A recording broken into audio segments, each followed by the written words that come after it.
말로만 오고 갔던 북한의 비핵화. 이번에 첫 검증이 이루어질 것으로 보이죠. 조만간 미국 핵사찰단이 비핵화 검증을 위해 방북한다고 합니다. 비록 이미 무너져서 돌무더기로 입구가 꽉 막힌 풍계리 핵실험장에 대해서지만요. 첫 소식 서정표 기자가 보도합니다. 북한을 방문한 뒤 곧바로 문재인 대통령을 만난 폼페이오 장관은 상당한 진전이 있었다는 말로 4차 방북을 정리했습니다.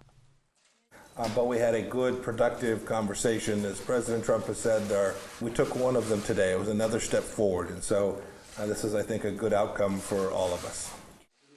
비핵화 논의가 한 발 더 들어갔다는 의미로 청와대도 오늘 정례 브리핑에서 미국 핵사찰단이 곧 북한을 방문하게 됐다고 공식화했습니다. 평양 공동선언에 언급된 동창리 미사일 엔진 실험장과 풍계리 핵실험장을 미 핵사찰단이 직접 참관해 검증한다는 겁니다. 폼페이오 국무장관은 오늘 서울 하얏트 호텔에서 진행된 수행 기자단과의 인터뷰에서 검증을 위한 실무 작업이 끝나고 김 위원장이 준비가 되는 대로 사찰단의 방북이 이뤄질 것이라고 덧붙였습니다. 미국 중간선거가 치러지는 11월 전, 그것도 2차 북미 정상회담 전 방북 가능성이 점쳐지고 있습니다.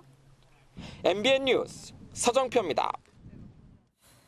앞서 잠시 말씀드렸듯 북한이 핵 사찰을 받겠다고 한 부분은 앞으로 핵을 만들 수 있는 영변 핵시설이 아니고 이미 폐기한 풍계리 핵실험장입니다. 북한은 여기서 한 발 더 나아가면 아마 미국을 공격할 수 있는 대륙간 탄도미사일이나 이동식 미사일 발사 차량의 폐기 정도를 제시할 수 있을 겁니다. 그 상응 조치로 미국은 돈이 안 드는 것.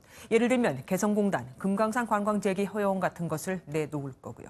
최우미 기자입니다. 이번 방북의 가장 큰 관심사는 비핵화와 종전선언을 주고받는 빅딜이 어느 정도 성공을 거뒀는지 여부입니다. 양쪽 모두 직접 언급하진 않았지만 가장 신경전을 벌였던 핵시설 사찰과 검증 부분에서 진전이 이뤄진 만큼 빅딜의 상당 부분 교감이 이뤄진 게 아니냐는 관측이 나옵니다.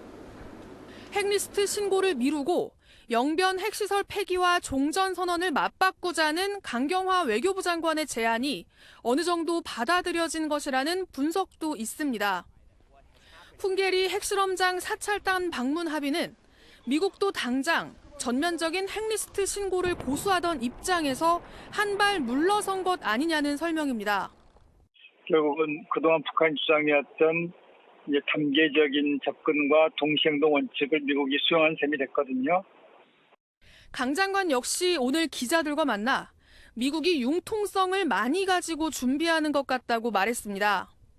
추가로 관심이 쏠리는 부분은 북한이 추가로 제공할 플러스 알파인데 대륙간 탄도미사일이나 이동식 미사일 발사 차량 폐기가 거론됩니다.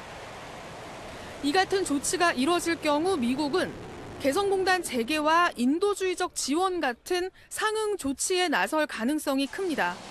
MBN 뉴스 최은미입니다. 북한 매체들도 폼페이오 미 국무장관의 방북 소식을 전했습니다. 또 처음으로 2차 북미 정상회담을 공식화하면서 향후 비핵화 협상에 대한 기대감도 숨기지 않았습니다. 연장현 기자입니다. 북한과 미국 사이의 대화와 협상이 앞으로도 계속 훌륭히 이어져 나갈 것이다. 북한 조선중앙통신이 김정은 위원장과 폼페이오 장관의 접견 사실을 보도하면서 비핵화 협상이 순조롭게 진행될 것이라고 강조했습니다. 이어 생산적인 담화를 통해 양국이 서로의 입장을 충분히 교환했다고 자평했습니다. 이런 가운데 조선중앙TV는 2차 북미 정상회담이 곧 열릴 것임을 예고했습니다. 예정된 제2차 조미 순회회담을 계기로 전 세계의 조미 관심사로 되는 문제 해결과 지난 회담에서 제시한 목표 달성에서 반드시 큰 선진이 이룩될 것이라는 북한 매체가 처음으로 2차 북미 정상회담 개최를 공식적으로 언급한 것임은 물론 협상 결과에 대한 기대감도 드러낸 겁니다. 당 기관지인 노동신문도 두 사람이 환하게 웃고 있는 사진으로 일면을 가득 채웠습니다. 이를 두고 북한이 의도적으로 긍정적인 내용의 보도를 내면서 미국의 상응 조치를 이끌어내려 하고 있다는 분석이 힘을 얻고 있습니다. MBN 뉴스 연장현입니다. 북한이 2차 북미 정상회담을 공식화하면서 이제 관심은 그럼 날짜와 장소는 어디냐 하는 겁니다. 평양 개최 가능성 얘기도 나오고 있고 다음 달 6일 미국 중간선거 이후에 만날 것이라는 얘기도 나옵니다. 중간선거 전에 섣불리 만났다가 괜히 결과가 좋지 않으면 트럼프 대통령으로서는 긁어부스럼일 테니까요. 주진희 기자입니다. 2차 북미 정상회담 일정을 두고 북미 간의 의견 접근이 이루어졌다. 폼페이오 미 국무장관이 평양과 서울 일정을 끝낸 후 가진 기자회견에서 밝힌 내용입니다. 폼페이오 장관은 그러나 북한 관계자에게 평양 개최를 희망한다는 말을 직접 들었다며 다음 달에 열리는 것이 맞냐는 질문에는 말할 수 없다며 답을 피했습니다. 이와 관련해 스티브 비건 대북정책특별대표는 관련해서 논의를 진행하기 위해 북한 최선희 외무성 부상과 접촉할 날짜와 장소 조율에 들어갔다고 덧붙였습니다. 트럼프 대통령이 빠른 시일 내에 만나길 희망한다고 언급했지만 정작 실무진들은 서두르지 않는 분위기인 겁니다. 미국으로서는 11월 중간선거 전에 별다른 성과가 없는 2차 북미 정상회담이 부담스러울 수 있습니다. 11월 6일 이후에 적정 시점을 찾을 것으로 보이는데요. 그 과정에서 북한이 신고 검증 부분에 있어서 얼마나 양보를 할 것이냐. 반면 북한은 미국이 중간선거 이후 태도를 바꿀 수 있는 만큼 이른 시기에 정상회담 개최를 하기를 바라고 있을 가능성이 크다는 지적도 나옵니다. MBN 뉴스 주신입니다. 북한에서 한국을 들려 폼페이오 미 국무장관은 오늘은 중국으로 갔죠. 중국의 평화협정에 참여할 것을 권유할 것으로 보이는데 자세히 보면 중국 입장에서는 반가울 얘기만은 아닙니다. 평화협정에 끼워줄 테니 대신 비핵화 협상은 방해하지 말라는 거니까요. 고정수 기자입니다. 마이크 폼페이오 미 국무장관이 지난 3차례 방북 일정엔 없었던 중국을 찾아 왕이 외교부장과 만났습니다. 방북길에 중국을 평화협정 당사자로 처음 인정하며 궁극적인 참여를 촉구한 만큼 이에 대한 논의가 구체화할 수 있음을 시사했습니다. I do want to share with you my visit with Chairman Kim Jong-un yesterday and the progress we've made and to make sure that we are working together on our joint mission we've talked about before for the denuclearization of the Korean Peninsula. 미국이 평화협정에 중국을 참여시켜 종전선언 논의에서 사실상 배제한 앙금을 풀고 무역 갈등은 따로 논의하며 비핵화 협력을 촉구하는 방안을 이번 방중에서 논의할 거란 분석입니다. 왕이 부장은 무역 문제에 있어선 확실히 날을 세웠지만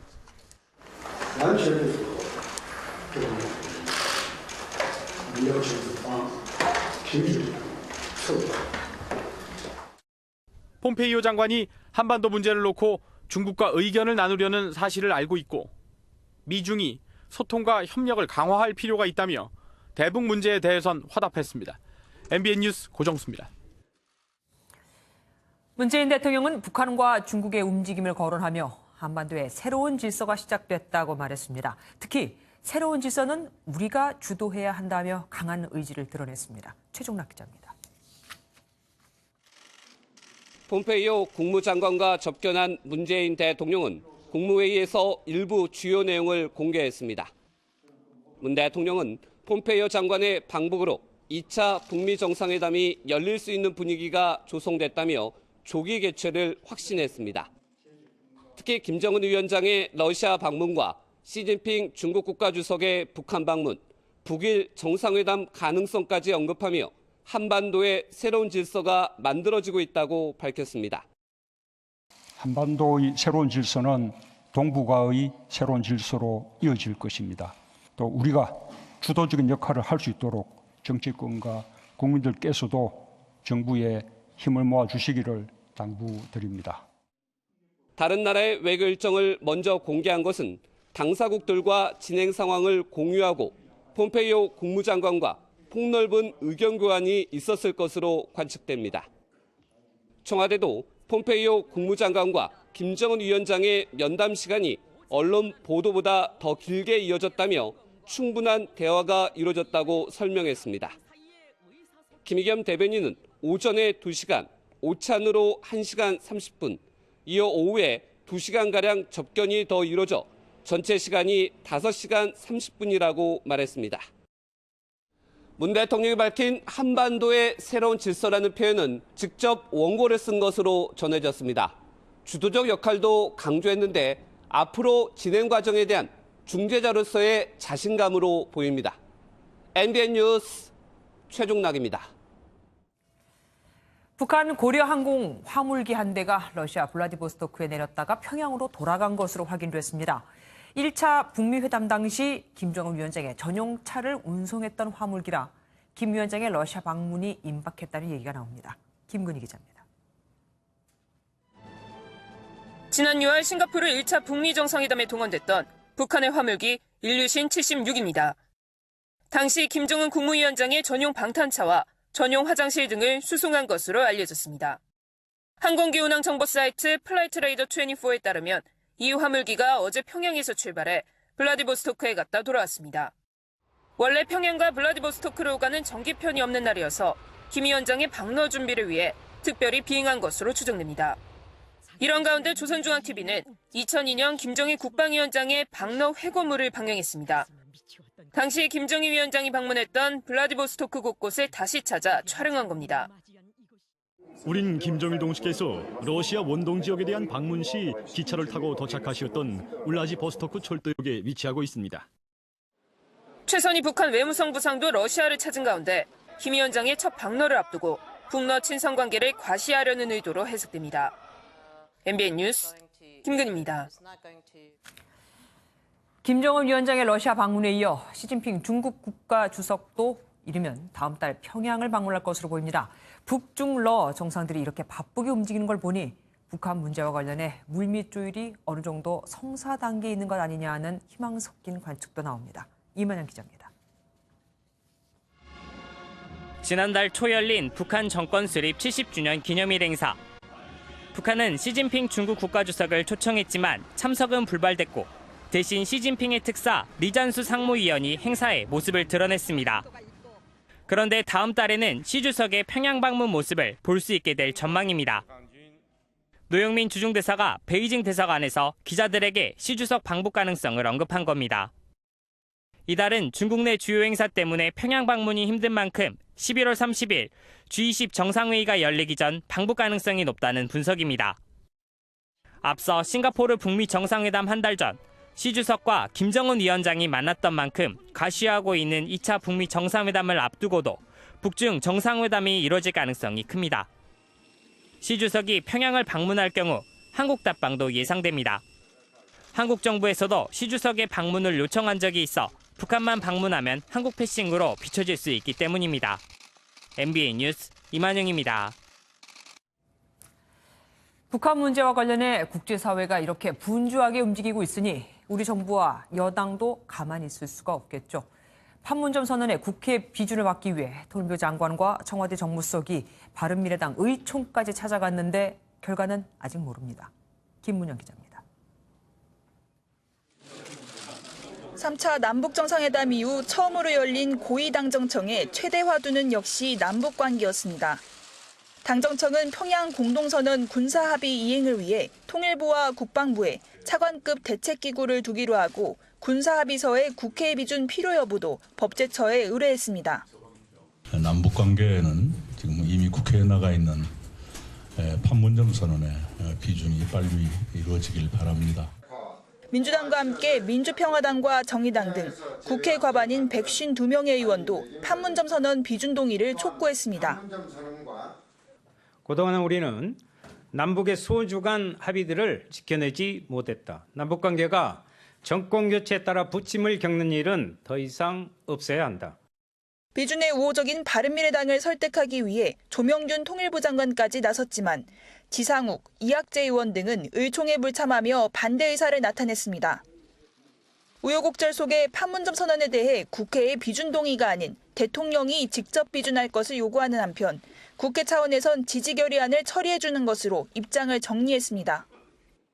바른미래당의 내용 속에 자유한국당은 아예 국회 외통위 상정조차 반대하면서 국회 비준에는 상당한 난항이 예상됩니다. MBN 뉴스 김문영입니다.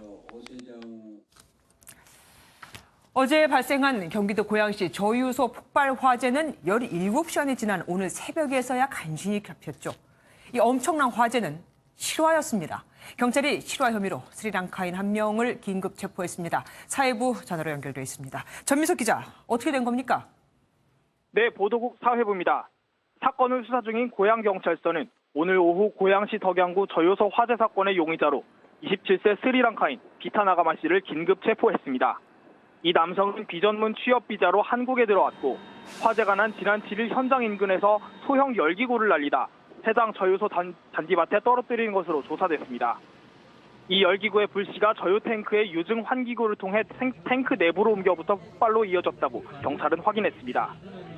이런 가운데 오늘 열린 합동 감식반 조사에서는 화재를 감지하는 센서와 소화 장치가 제대로 작동하지 않아 초기 진화에 실패한 사실도 드러났습니다. 화재 발생 시 유류 탱크에 설치된 2개의 장치에서 소화액이 분사돼야 하지만 폭발 때문에 한 개만 작동하고 다른 한 개는 훼손된 채 엉뚱한 쪽으로 소화액을 뿌린 겁니다. 경찰은 내일 오전 브리핑을 통해 자세한 수사 진행 상황을 밝힐 예정입니다. MBN 뉴스 전민석입니다. 애초 자정쯤이면 끝날이라던 진화 작업은 왜 이렇게 늦어졌던 걸까요? 인근 주민들은 짐을 싸 피해야 하나 밤새 불안에 떨어야 했습니다. 서동윤 기자가 보도합니다. 적막한 어둠 사이로 시뻘건 화염이 솟구칩니다. 탱크를 향해 물줄기를 쏟아내지만 불기둥은 더욱 치솟기만 합니다. 어제 오전 11시쯤 발생한 저유소 폭발 화재는 밤샘 진화 작업 끝에 오늘 새벽 4시가 돼서야 완전히 진압됐습니다. 소방당국은 밤새 화재가 난 탱크의 휘발유 배유 작업과 화재 진압을 병행한 끝에 17시간 만에 불길을 잡았습니다. 당초 소방당국과 대한송유관공사는 어젯밤 11시쯤이면 휘발유를 다 태우고 화재를 진압할 수 있을 것으로 내다봤습니다. 하지만 거센 불길에 100m 내 소방관 접근조차 어려워 이미 붙은 불길을 끄는데 예상보다 많은 시간이 걸렸습니다. 주민들은 혹시라도 추가 폭발 사고가 나 불길이 더 커질까 봐 밤새 불안에 떨어야 했습니다. 빨간 불꽃이 막 푹푹 올라오더라고. 이렇게 무서워. 금방 우리 집으로 못이 떨어질 것 같아. 냄새도 나오고 아주 무서웠어요. 아주. 하늘도 계속 새까맣고 밤새도록 경비실에서 창문 열지 말라고. 대한송유관공사가 생긴 이후 27년 만에 처음이라는 저유소 폭발 화재는 17시간의 분투 끝에 겨우 잡힐 수 있었습니다. MBN 뉴스 서동균입니다. 완진까지 17시간이나 걸린 이유는 아시다시피 기름인 휘발유에 불이 붙었기 때문입니다. 물로 끌 수도 없고 일반 소화기도 쓸 수 없거든요. 그럼 이번엔 어떻게 불을 끈 걸까요? 서영수 기자가 알아봤습니다. 이번 화재 진압에는 물을 사용할 수 없었습니다. 한 실험 영상을 보면 불이 붙은 기름에 물을 붓자 순식간에 화염이 치솟는 걸 확인할 수 있습니다. 수증기화되면서 부피가 커진 물 표면을 따라 기름이 움직이면서 불길을 더 확산시키는 겁니다. 이 때문에 당초 소방당국은 물 대신 거품 형태의 포맥 소화 약재를 뿌려 불과 공기 접촉을 막아 불을 끄기로 했습니다.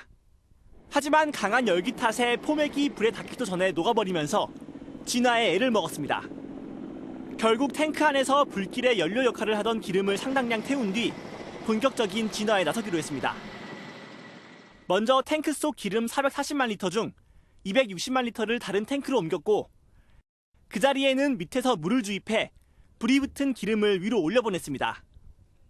물을 넣은 이유는 기름이 처음부터 위에서 계속 타고 내려오면 배관을 건드리면 다른 쪽 탱크 연결된 탱크하고도 위험성이 있기 때문에 최종적으로 물 위에 뜬 기름에 포맥과 냉각수를 뿌리는 작업을 반복해 불이 난 지 17시간 만에야 불길을 완전히 잡을 수 있었습니다.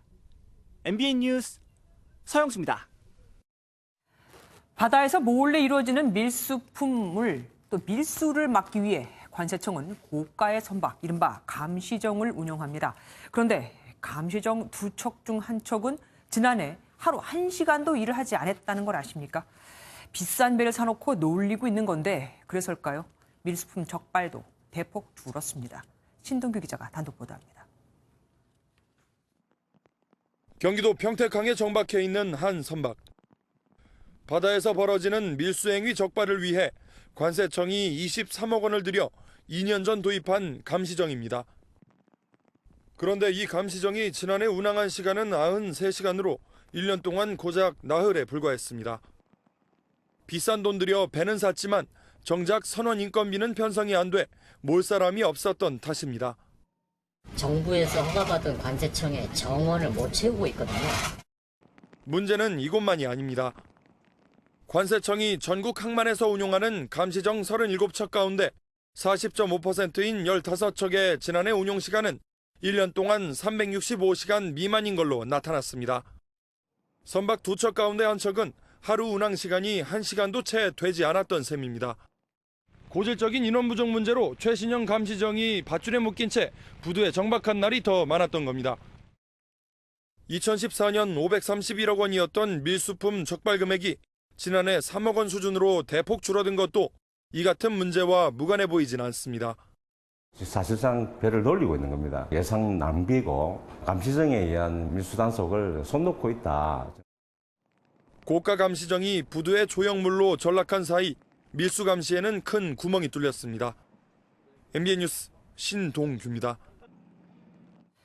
우리가 해외에 도착하면 문제가 생겼을 때, 그러니까 여권을 잃어버리거나 사고 시 연락하라며 휴대전화로 외교부발 문자가 오죠. 그래서 세계 재외공간 긴급연락처로 전화를 해봤습니다. 그런데 웬걸요?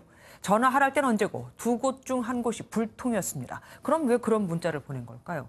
박유현 기자가 단독 보도합니다. 지난달 규모 7.5 강진에 쓰나미까지 덮쳐 2,000명 가까운 사망자가 발생한 인도네시아.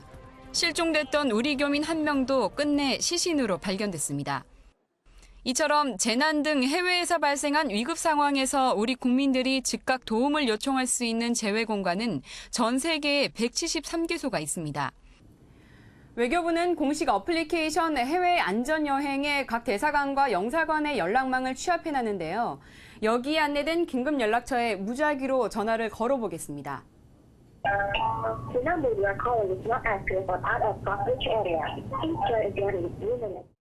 MBN과 더불어민주당 이인영 의원실이 한국 또는 현지에서 모든 재외공간에 전화한 결과 173개소 가운데 49%에 달하는 85개소가 연락을 받지 않았습니다.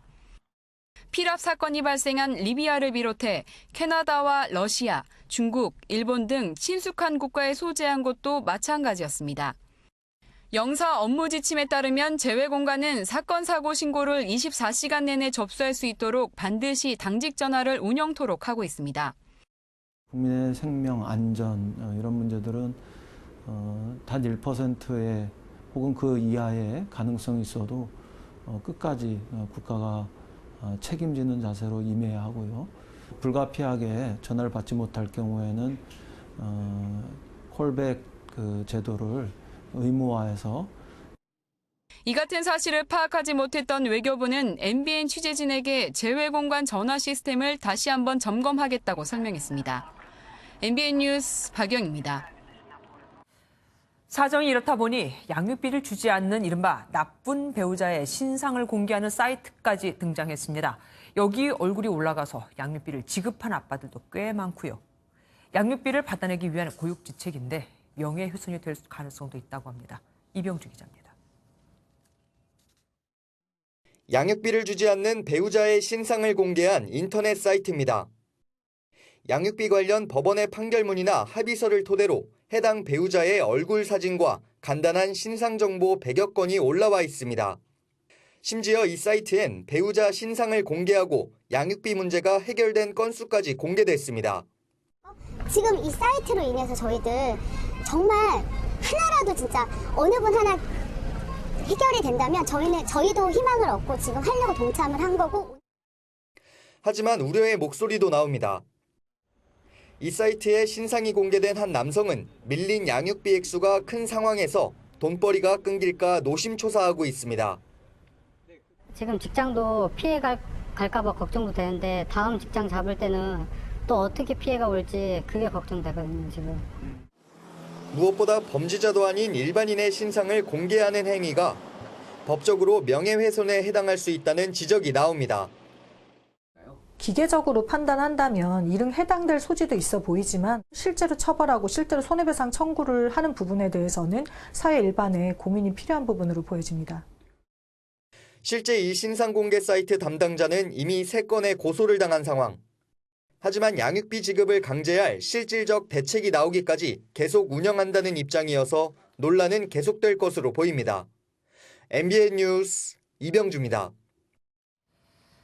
300인 이상 대형 사업장을 대상으로 주 52시간 근로제가 도입된 지 오늘로 꼭 100일이 됐습니다. 하지만 다 좋아하는 건 아닙니다. 되려 근무 시간이 늘었다거나 소득이 줄었다는 직장인도 있거든요. 먼저 안병호 기자가 보도합니다. 서울 광화문의 한 사무실. 오후 5시가 지나자 컴퓨터 화면에 정시 퇴근을 하라는 알림창이 뜹니다. 이곳에서 일하는 5년차 직장인 유준석 씨는 퇴근 뒤 운동을 하며 개인 시간을 보냅니다. 네, 예전에 솔직히 개인적으로 눈치가 좀 보였는데요. 지금은 알림도 뜨고 회사에서 퇴근을 격려하는 분위기이기 때문에. 실제로 유 씨처럼 대기업이 많은 광화문 주변 직장인들은 주 52시간 도입 이후 퇴근 시간이 평균 55분 정도 빨라졌습니다. 하지만 아직 52시간 근로 대상이 아닌 중소기업 직장인들은 남의 일일 뿐입니다. 여기는 서울 가산 디지털 단지입니다. 밤 9시 40분이지만 불 켜진 사무실이 곳곳에서 보입니다. IT와 게임 업체 등 300인 이하 사업장이 주로 몰려있는 이곳은 주 52시간제가 대부분 2년 뒤에나 적용되는데 오히려 최근 근무 시간이 늘어났습니다. 주 52시간이 적용됐다고 모두가 좋아하는 건 아닙니다. 별 변화를 못 느낀다거나 소득이 감소해 달갑지 않다는 직장인들도 적지 않습니다. 시간만큼 일 못하게 되는 부분에 대해서는 예전에 비해서 차등이 있을 수도 있긴 합니다. 주 52시간 시행 100일. 현장의 반응이 엇갈리는 가운데 제도 정착을 위한 보완책이 필요한 시점입니다. MBN 뉴스 안병기입니다. 2004년부터 시행된 주 5일제가 직장인의 주말을 보장해 주었다면 올해 7월부터 시작된 주 52시간제는 저녁이 있는 삶을 만들어줬습니다. 그래서일까요? 오후 6시 이후 문화센터 강좌에 사람이 늘었고 동호회 활동도 부쩍 늘었습니다. 이혁준 기자가 보도합니다. 서울 등촌동의 문화센터입니다. 대형 마트에서 만들었는데 퇴근 시간 이후 직장인을 위한 강좌가 인기여서 겨울 학기엔 건강과 댄스, 재테크까지 30개가량 새로 수업을 만들 계획입니다. 기존에는 7시 이후부터 선호를 많이 하셨는데요. 워라벨 이후에는 6시 이후의 강좌도 좀 선호를 하고 있어서 저희 6시부터 시작하는 강좌도 많이 기획하고 있습니다. 가족과 함께 보내는 시간도 늘었습니다. 직장인 이건우 씨는 저녁 때 2살 난 아들과 노는 재미에 푹 빠졌습니다. 문 열고 들어가면 아빠하고 달려 나오는 게 그거를 이제 예전에는 자고 있을 때 들어가니까 그런 모습을 못 봤는데 행복하세요? 아, 행복하죠. 그동안 못 챙겼던 건강도 챙기고 스포츠로 스트레스도 풉니다. 미니 축구장인 풋살파크 전국 13개점의 대관 시간은 지난 7월 평균 430시간이었는데 9월엔 470시간으로 늘었습니다. 직장인들의 새벽과 저녁 시간 이용이 늘어났기 때문입니다. 실제 카드 지출액으로 살펴본 직장인의 여가 활용에선 헬스의 증가폭이 가장 컸습니다. 헬스 지출액은 15% 넘게 늘었고 여행 관련 지출이 4.2%, 취미와 오락이 3.1% 증가했습니다. 주 52시간제를 시행하는 300인 이상 사업장과 공공기관을 대상으로 조사한 결과 긍정적이란 평가는 무려 74%. 야근과 회식에서 벗어나 일과 삶의 조화, 이른바 워라밸을 찾은 직장인의 만족도는 높았습니다. MBN 뉴스 이혁준입니다. 이명박 전 대통령이 예상과 달리 항소 여부를 오늘도 정하지 못한 것으로 확인됐습니다. 항소해봐야 판결이 바뀔 것 같지도 않고 항소하지 않으면 법정에 나가지 않아도 부담이 적으니까 항소하지 않는 게 낫다는 말도 있거든요. 김순철 기자입니다. 서울 동부구치소에 수감 중인 이명박 전 대통령은 오늘 가족과 정치인들을 잇따라 접견했습니다. 이 전 대통령은 여전히 1심 선고 결과에 큰 실망감을 나타낸 것으로 알려졌습니다. 하지만 항소 여부는 아직 결정하지 못한 것으로 확인됐습니다. 변호인인 강훈 변호사는 이 전 대통령이 항소해봤자 무슨 의미가 있겠나라는 생각과 함께 그래도 전직 대통령으로서 사법 시스템의 공정성을 믿고 항소해야 하지 않겠느냐는 고민을 하는 것 같다고 밝혔습니다. 좀 마음이 아직 왔다 갔다 하시는 것 같아요. 그래서 정식으로 이제 법적 절차에 따라서 억울함을 하소연하는 게 맞는 것 같기도 하고 잘 모르겠다 말하시면서. 다만 증인이나 참고인들의 진술이 뒤집힐 가능성이 적고 충분한 물증이 확보된 만큼 판결이 뒤집히기는 어려울 것이라는 것이 법조계의 시각입니다. 항소장 제출은 선고 뒤 일주일인 12일 안에 해야 하기 때문에 오는 11일쯤 최종 결정을 내릴 것으로 보입니다.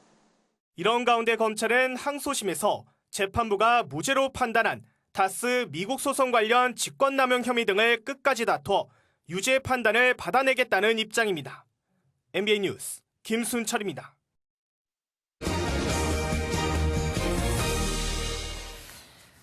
이슬이 찬 공기를 만나 서리로 변한다는 절기상 한로답게 오늘 일교차가 크게 벌어졌죠. 이런 날씨에는 특히 혈관이 스트레스를 많이 받습니다. 고령층에서는 뇌경색 발생 위험이 30%나 증가할 정도입니다. 조경진 기자입니다. 50대 남성 이모 씨의 심장 혈관입니다.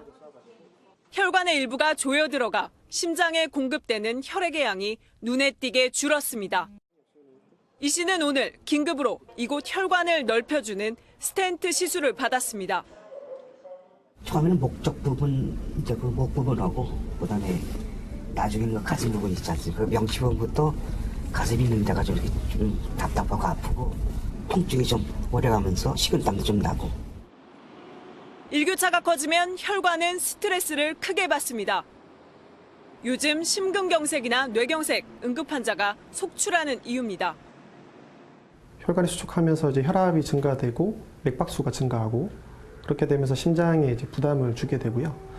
혈관 수축에 의해서 또 이제 혈전 위험도가 올라가게 되면서 일교차가 10도 이상이면 심장과 뇌혈관 질환으로 인한 사망이 4%씩 증가하는 것으로 알려졌습니다.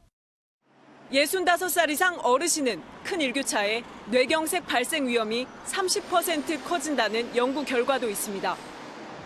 고혈압, 당뇨병 등 환자는 혈관 질환 위험이 더 큰 만큼 주 3회 이상 유산소 운동이나 채소 위주의 식단 조절이 필요합니다. 의료진들은 갑자기 멍한 두통이나 어지럼증, 가슴이 뻐근하거나 숨이 가쁜 증상이 나타났을 땐 망설이지 말고 즉시 진료를 받아야 한다고 당부합니다. MBN 뉴스 조경진입니다. 60대 여성이 얼굴도 모르는 아들뻘 되는 남성에게 묻지마 폭행을 당했습니다.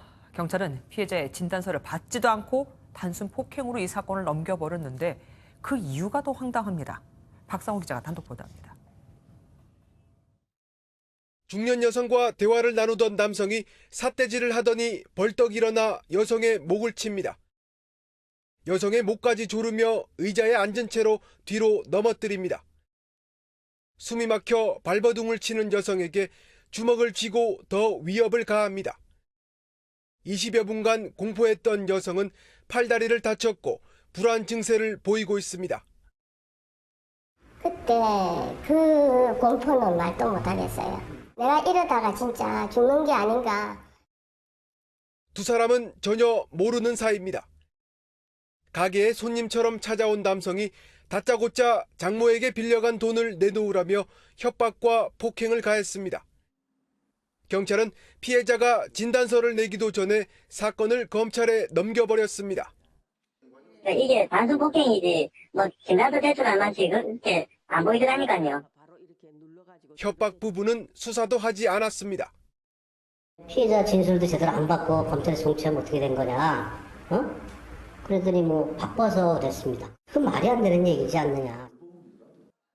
경찰은 뒤늦게 잘못을 인정했지만 검찰에서 법원에 벌금 30만 원의 약식 명령을 청구한 뒤였습니다. 피해자는 법원에 진단서와 CCTV 영상을 직접 제출하고 정식 재판을 열어달라고 요청했습니다. MBN 뉴스 박상호입니다. 경기도 안산에서 붉은 불개미 5,900여 마리가 발견됐습니다. 문제는 아직 여왕개미를 찾지 못했다는 겁니다. 이 붉은 불개미는 지난해 부산항을 시작으로 우리나라에서 벌써 8번째로 발견됐습니다. 윤기란 기자입니다. 방역 관계자들이 컨테이너 안을 살펴봅니다.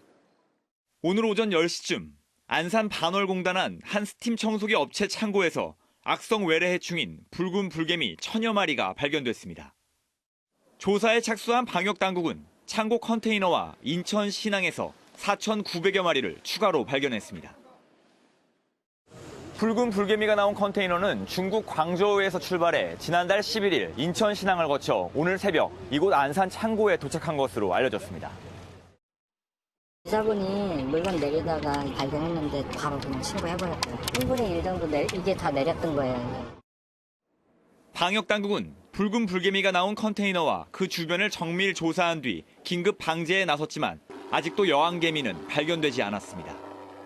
일단 여기 조사하면서 이제 잡아낼 건데 그건 보이는 거잖아요. 안 보이는 부분 숨어 있으니까 그거는 이제 전문 업체가 방역하는 거예요. 붉은 불개미는 지난해 9월 부산항을 시작으로 국내에서 8번째로 발견됐습니다. 대부분 항만에서 발견됐지만 지난달 대구의 한 아파트 공사장에 이어 이번 안산 창고 등 내륙에서도 잇따라 나타나면서 불안감이 커지고 있습니다. MBN 뉴스 윤기란입니다. 충북 제천에서 10대 여학생 4명이 밤새도록 여중생을 끌고 다니며 무릎을 꿇리고 폭행을 가했다는 SNS 글과 영상이 올라왔습니다. 정춘 기자가 보도합니다. 검은색 옷을 입은 여학생이 욕설과 함께 손찌검을 당합니다. 이어 가해자로 보이는 또래 여학생이 턱을 때립니다. 죽인다고 말해. 뭐가 죄송한지 똑바로 얘기해. 공포에 질린 여학생은 결국 이들의 요구에 답합니다. 렌즈 막 카메라 렌즈 막 해보라고. 지금 안 타겠다 말해. 또래 학생이 여중생을 끌고 다니며 집단 폭행을 했다는 글과 함께 SNS에 올라온 영상입니다. 해당 글에는 10대 여고생 4명이 밤새도록 여중생을 끌고 다니며 길바닥과 공중화장실에서 폭행했다는 내용이 담겼습니다. 여중생의 가슴과 팔을 걷어차고 심지어 담뱃재를 털었다고 합니다. 교육당국은 심한 폭행은 아니었고 사소한 문제였다면서도 자세한 경위를 파악 중이라고 밝혔습니다.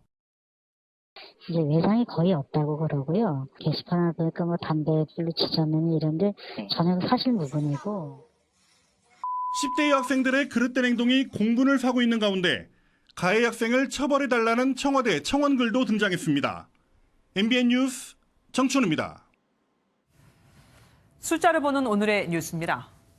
가사노동, 그 자체엔 딱히 급여가 없죠. 통계청이 2014년 기준으로 분석해봤더니 여성 1명이 1년간 수행하는 가사노동의 경제적 가치는 1,000만 원이었습니다. 남성은 300만 원대, 직업이 있는 여성까지 다 합했음에도 여성의 가사노동이 3배나 더 많았죠. 다만 맞벌이와 1인 가구 증가로 남성의 가사 비중이 꾸준히 늘고 있고 저출산의 영향으로 여성은 육아 비중이 점차 줄고 있었습니다. 대신 반려동물이 늘면서 가사에서 동식물 돌보기가 크게 늘었습니다. 부동산을 사기 위한 대출을 규제하지만 소득이 적고 신용등급이 낮아 담보 없이 금융기관에서 돈을 빌리기 어려운 서민들에 대해서는 정부가 은행 대출의 문턱을 낮춰주기로 했습니다. 이들이 돈을 빌릴 때는 정부가 보증도 서줍니다. 김지영 기자입니다. 중소기업, 계약직, 연소득 1,500만 원, 신용등급 4등급 이하. 이 조건이라면 사실상 시중은행에서 대출받기는 불가능합니다. 그러다 보니 금리가 20%를 넘나드는 저축은행 같은 이금융권이나 불법 사금융에 손을 벌리게 돼 빚의 악순환에 빠지기 십상입니다. 내년부터 소득과 신용이 낮은 사람도 이전보다 쉽게 은행권에서 대출받는 길이 열립니다. 지금은 연소득 2천만 원은 돼야 시중은행을 노크해 볼 수 있지만 앞으론 1,500만 원 이상만 되면 은행 대출이 가능합니다. 다만 이 경우 보증은 정부가 섭니다. 또 신용등급도 낮고 보증도 없어 금리가 상대적으로 비쌌던 금융사 자체 서민대출 상품 금리도 낮아집니다. 은행에서 1,000만 원을 빌렸다면 한 달 이자가 절반으로 줄어들고 이 금융권에서도 10% 초반대 금리로 이용할 수 있습니다. 중금리 대출 시장 조성에서 한 걸음 더 나아가서 민간 중심의 중금리 대출 시장 활성화로 재정립되어야 할 것으로 생각합니다. 인터넷 은행 역시 설립 취지에 맞게 내년부터 신용도가 낮은 고객에 대한 대출을 늘립니다. 정부는 이를 위해 연간 3조 원대인 서민대출 규모를 내년 8조 원까지 늘려 서민들이 필요 이상의 금융 부담을 지지 않도록 유도할 방침입니다. MBN 뉴스 김지영입니다.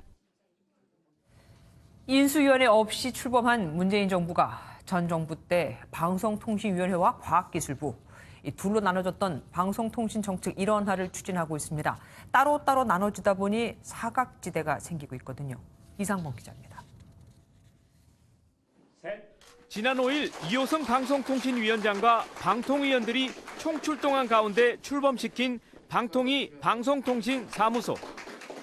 방통위가 과학기술부에서 5년 만에 기능과 조직을 이관받았습니다. 업계에서는 방통위와 과기부로 분산된 방송통신 업무를 방통위로 일원화하기 위한 신호탄으로 해석하고 있습니다. 방통위는 지난 8월 4기 방통위 출범 1주년을 맞아 위원장이 직접 방송통신 업무 일원화를 역설했고 학계도 지지에 나섰습니다. 넷플릭스 같은 사업자가 한국 시장에 진출했을 때 사실 규제 이슈도 있고 지능 이슈도 같이 맞물려 있는데 이게 일관되지 못하게 그 정책이 집행되는 거죠. 산업계도 둘로 쪼개진 방송통신 정책이 신성장 비즈니스의 탄생을 가로막고 있다는 입장입니다. 아무래도 한쪽보다는 두 쪽을 다 신경 써야 되는 이런 애로점들이 있고요. 경우에 따라서는 한 번 받은 거를 또 받는 이런 느낌도 좀 있어서 인수위원회 없이 출범해 정부 조직 개편 타이밍을 놓쳤던 정부가 국감을 계기로 조직 개편 논의에 시동을 걸고 있습니다. MBN 뉴스 이상보입니다. 신한은행 채용비리 의혹을 수사 중인 검찰이 오늘 신한금융지주 조영병 회장에 대해 위계에 의한 업무방해 혐의 등으로 구속영장을 청구했습니다. 조 회장은 2015년부터 지난해 3월까지 신한은행 은행장으로 재직할 당시 특혜 채용 관련 보고를 받았거나 개입한 혐의를 받고 있습니다.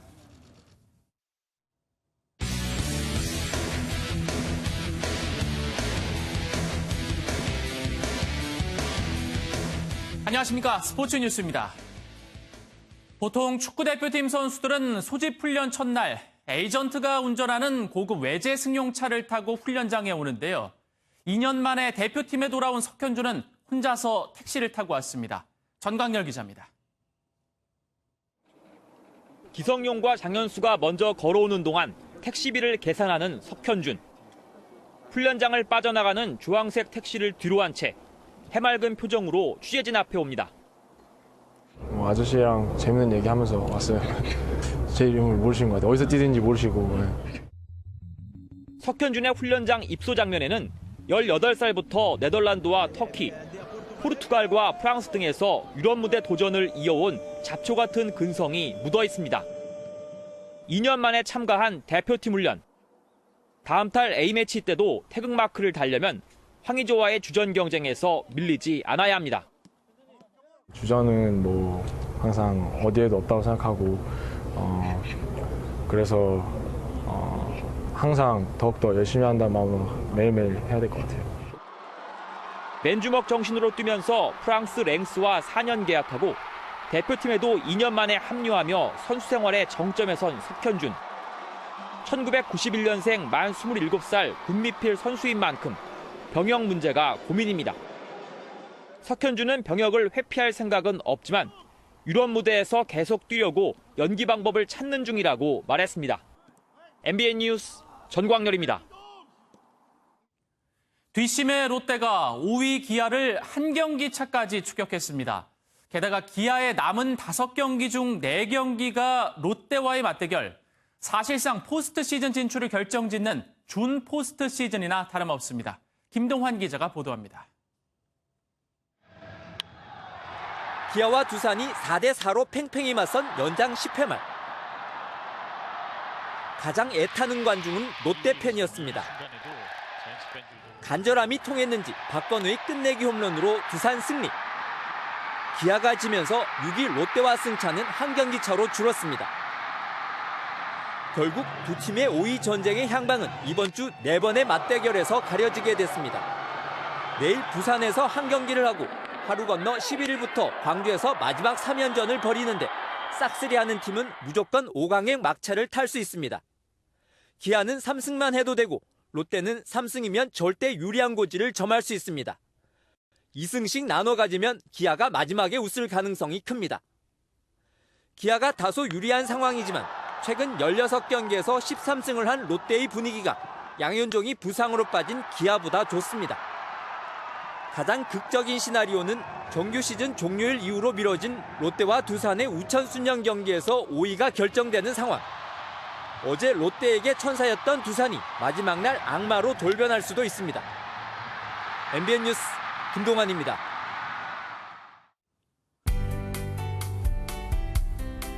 한로절기인 오늘 선선한 가을 날씨가 이어졌습니다. 오늘 서울은 올가을 들어 처음으로 아침 최저 기온이 한 자릿수까지 떨어졌는데요. 한글날인 내일은 구름 많은 가운데 오늘과 비슷한 기온을 보이겠습니다. 내일 서울과 광주의 아침 기온은 12도 안팎이 예상되고 한낮에도 20도 안팎으로 평년보다 1, 2도가량 더 내려가겠습니다. 이제 낮에도 그늘에 가면 외투가 필요할 만큼 가을 바람이 차가워졌습니다. 내일 바깥 활동 계획하셨다면 따뜻한 외투가 유용하겠습니다. 한편 내일 밤부터 경기 북부에서는 비가 내리겠습니다. 내일 새벽부터 아침 사이 내륙에서는 안개 끼는 곳이 있을 것으로 보이고요. 서해안을 따라서는 내일 바람이 강하게 불겠습니다. 춘천의 아침 최저 기온은 7도, 한낮에는 19도를 가리키겠습니다. 남부지방 구름 많은 가운데 대구의 한낮 기온 21도, 부산은 22도로 평년보다 낮겠습니다. 동해안 지역은 밤부터 흐려지겠고요. 모레인 수요일에는 전국 곳곳에 약한 가을비가 지나겠습니다. 이후에는 기온이 낮아져서 무척 쌀쌀해질 전망입니다. 날씨였습니다. 뉴스팔이 선정한 이 한 장의 사진입니다. 99년 만에 훈장을 받게 된 여성 독립운동가 한도신 여사입니다. 훈장은 돌아가신 어머니를 대신해 한 여사의 작은 딸이 받았죠. 그런데 훈장 추서가 왜 이리 오래 100년 가까이나 걸렸을까요? 여성이기 때문입니다. 여성이라는 이유로 독립운동을 했음에도 독립운동가가 아니라 애국지사 김예진 선생의 부인, 아내로만 남았거든요. 지금이라도 재평가가 이루어졌으니 다행이지만 애국을 평가하는 데 있어서 남녀 차별이 있었다는 것 자체가 참 서글픕니다. 뉴스팔 여기서 마치겠습니다. 함께해 주신 여러분 고맙습니다.